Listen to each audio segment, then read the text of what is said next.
চাঁদ দেখা গেছে ঈদ সোমবার।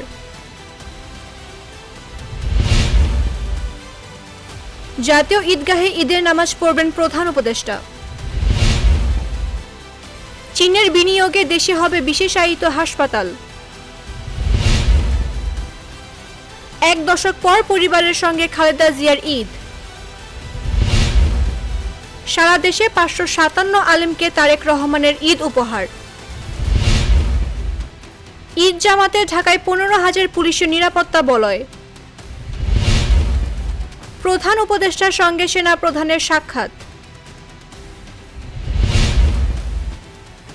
ছুটিতেও সেবা দিতে প্রস্তুত ঢাকার হাসপাতালগুলো। গরমে বিঘ্নিত হতে পারে ঈদ আনন্দ। গত 20 বছরে ঈদ যাত্রা এত স্বস্তির হয়নি বলেছেন পরিবহন উপদেষ্টা।